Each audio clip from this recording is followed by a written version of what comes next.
لہٰذا یہ ضروری نہیں ہے کہ ہم کہیں کہ بس ہمیں امام زمانہ کے فرامین کی تلاش ہے۔ امام ہم سے کیا چاہتے ہیں؟ امام وہی چاہتے ہیں جو قرآن ہم سے چاہتا ہے، امام وہی ہم سے چاہتے ہیں جو جناب پیغمبر اکرم چاہتے ہیں، امام وہی چاہتے ہیں جو جناب امیر علیہ السلام چاہتے ہیں۔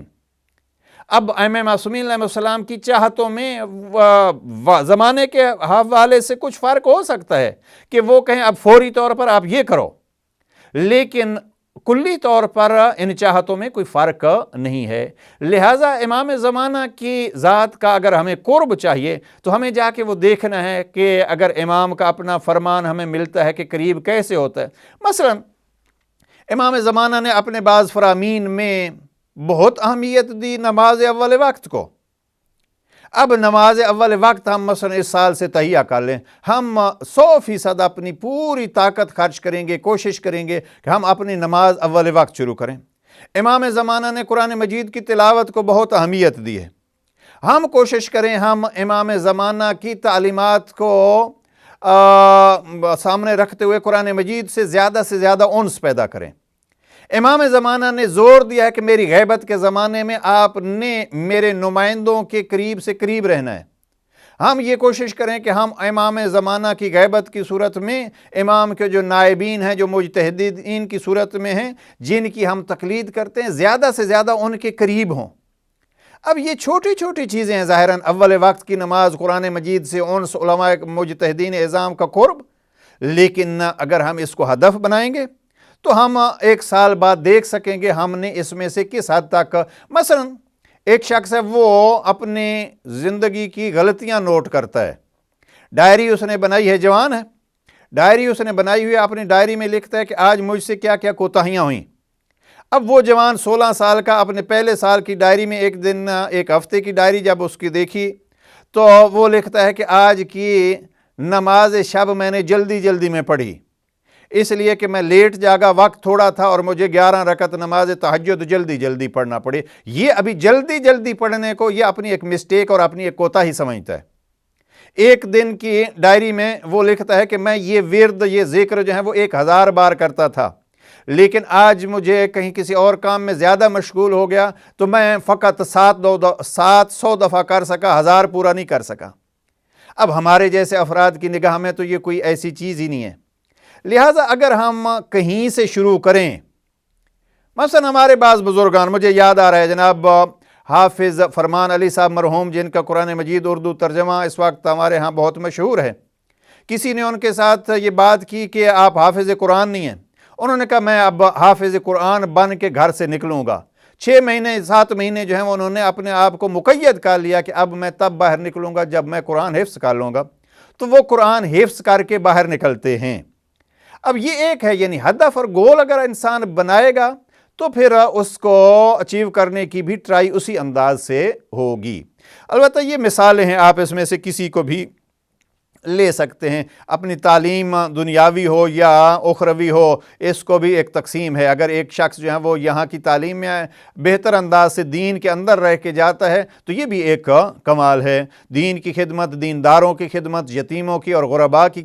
خدمت، یہ سارے مراحل اور یہ چیزیں جو ہیں وہ اس میں دیکھی جا سکتے ہیں۔ معین کرنا ہے تو بہترین ذریعہ نہج البلاغہ کا خطبہ نمبر 191 ہے، صفات المتقین۔ جناب امیر علیہ السلام فرماتے ہیں متقی کی صفات کیا ہیں، ہم ان کو سامنے رکھ کے ہم اپنے اس سال کے لیے مثلا ان میں سے چند انتخاب کر لیتے ہیں، ہمیں یہ کرنا ہے، تو پھر انسان اس کے مطابق چلتا ہے۔ اور مقصد نہیں ہوگا تو پھر زندگی خود بخود ضائع ہوتی رہتی ہے۔ اور بہت سارے افراد مقاصد کو ایک دن ان کی زندگی کا مقصد کچھ ہوتا ہے اور دوسری دن زندگی کا مقصد کچھ ہوتا ہے۔ میں اکثر جوانوں سے عرض کرتا رہتا ہوں، ہمارے ہاں جوان جو ہیں وہ ایک موقع جب ان کی ڈگری ڈیسائیڈ کرنے کا موقع ہوتا ہے تو آج کل جیسے تجربہ کار افراد کے ساتھ مل بیٹھنا، خواہ وہ کسی فیلڈ میں بھی ہو، تجربہ کار افراد کے ساتھ مل بیٹھنا جناب امیر علیہ السلام کو بہت پسند ہے۔ اس لیے جب جناب امام حسن مجتبیٰ کو وصیت فرما رہے ہیں، وصیت نمبر 31 نہج البلاغہ کا دوسرا حصہ، تو وہاں امام نے بہت اہمیت دی تجربات کو، کہ میں بہت زیادہ افراد کے ساتھ زندگی لمبی تو نہیں گزاری لیکن ان کے تجربوں سے فائدہ اٹھایا ہے۔ تو عرض یہ کر رہا تھا کہ بہت سارے ہمارے جوان اپنی ڈگری کے لیے ایک چیز انتخاب کرتے ہیں، یا تو 2-3 سال 4 سال اور کئی ایسے ہوتے ہیں جن کی طبیعت اس فیلڈ میں نہیں لگتی، لیکن پہلے وہ تفصیل سے بیٹھ کے اور تجربہ کار لوگوں سے، ماں باپ سے، بڑے بھائیوں سے، اپنے مخلص دوستوں سے بیٹھ کے وہ مشورہ نہیں کرتے، ایک چیز کا انتخاب کرتے ہیں، یا تو مڈل آف ڈگری جو ہے وہ ان کو محسوس ہوتا ہے ہم نے غلط انتخاب کیا، یا یہ ہے کہ پھر ڈگری بھی کر لیتے ہیں اور پھر کام کی باری آتی ہے، اس وقت ان کو احساس ہوتا ہے یہ ڈگری کا تو کوئی فائدہ نہیں ہے۔ لہٰذا یہ ایک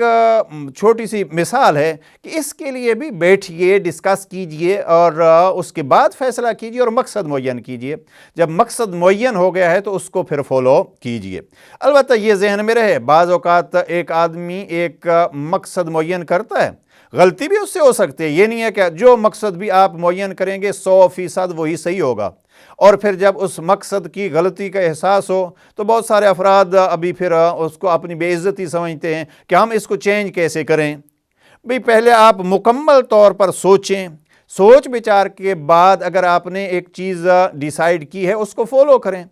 اور کبھی آگے چل کے آپ محسوس کرتے ہیں کہ نہیں یہ فیصلہ میرا غلط تھا، تو دوسرے اس فیلڈ والوں کے ساتھ مشورہ کریں، آیا وہ کیا مشورہ دیتے ہیں، اور کسی سٹیج پر پہنچ کے آپ اگر یہ محسوس کر لیتے ہیں کہ ہاں یہ ہمارا فیصلہ غلط تھا تو اس کو تبدیل کرنا یہ بھی پھر ایک بہتر چیز ہوتی ہے، بجائے اس کے کہ پھر شرمساری کی وجہ سے یا کسی اور وجہ سے ہم اسی غلط راستے کو جس کو ہم نے انتخاب کر لیا تھا اس پہ چلتے رہیں۔ بہرحال کامیاب زندگی کے لیے ضروری یہ ہے کہ ہم اپنا مقصد معین کریں، اور مقصد جو ہے وہ اس میں ایک چیز بار بار ریپیٹ کر رہا ہوں، اور وہ یہ ہے کہ مقصد یہ ہو کہ ہمارا مالک اس کی مرضی بھی اس مقصد میں شامل ہونی چاہیے، جس فیلڈ میں بھی جائیں۔ اب بہت سارے ایسے افراد ہیں جو مالک کو نہیں جانتے، اب جس کو ہم غیر مسلم کہتے ہیں، اب وہ دین کے لیے کام نہیں کریں گے، مذہب کے لیے کام نہیں کریں گے، بلکہ پچھلے دن کچھ ڈاکٹر حضرات سے گفتگو ہو رہی تھی، تو یہاں یو کے میں ایک بڑے ہائی لیول کا ڈاکٹر، اور اس کے پاس کچھ مسلمان جاتے ہیں بطور گفتگو، تو وہ کہتا ہے کہ میں جو کچھ آپ کے ساتھ بات کر رہا ہوں میں نے نیچر کے ذریعے سے یہ محسوس کیا ہے کہ یہ بات صحیح ہے، اور مجھے یقین ہے کہ اس پہ میرا لارڈ بھی راضی ہے۔ اب وہ خدا کو اس انداز میں جیسے ہم خدا مانتے ہیں وہ نہیں قائل اس کا، لیکن کہتے ہیں کہ نہیں یہ میں خدمت دین کر رہا ہوں اور یہ خدمت انسانیت کر رہا ہوں۔ اب انسانیت کی خدمت ایک ایسی چیز ہے جو رب کو پسند ہے۔ کیا خوب ہوتا کہ اگر وہی افراد رب کو بھی پہچانتے اور پھر اس کی مرضی کے مطابق چلتے، لیکن اب یہ ایک الگ موضوع ہے۔ ہم جو صبح و شام رب کرتے ہیں، ہمارا کردار بہت ساروں کو رب سے دور کر رہا ہے، اور اس وقت جو ہمارے سامنے اسلام کا ایک بگاڑ کے چہرہ پیش کیا گیا ہے اس وجہ سے، اور اس کا بھی مقصد ہے ایک، یہ جو اسلام کے خلاف اتنا اقدامات ہو رہے ہیں اور اتنا پروپیگنڈا ہو رہا ہے، یہ بھی اسلام کو بدنام کرنے کا ایک نقشہ ہے باقاعدہ، اس میں ہمارے جیسوں کو انوالو کیا گیا ہے کہ جو اپنے آپ کو بڑا پکا اور بڑا پختہ مسلمان کہتے ہیں، اور جو ان کی مخالفت ہو اس کے لیے قتل و کشتار کی حد تک چلے جاتے ہیں۔ تو یہ حقیقت میں اسلام کی توہین کا ایک نیا روپ ہے کہ کسی کی تلوار کے اوپر اور کسی کے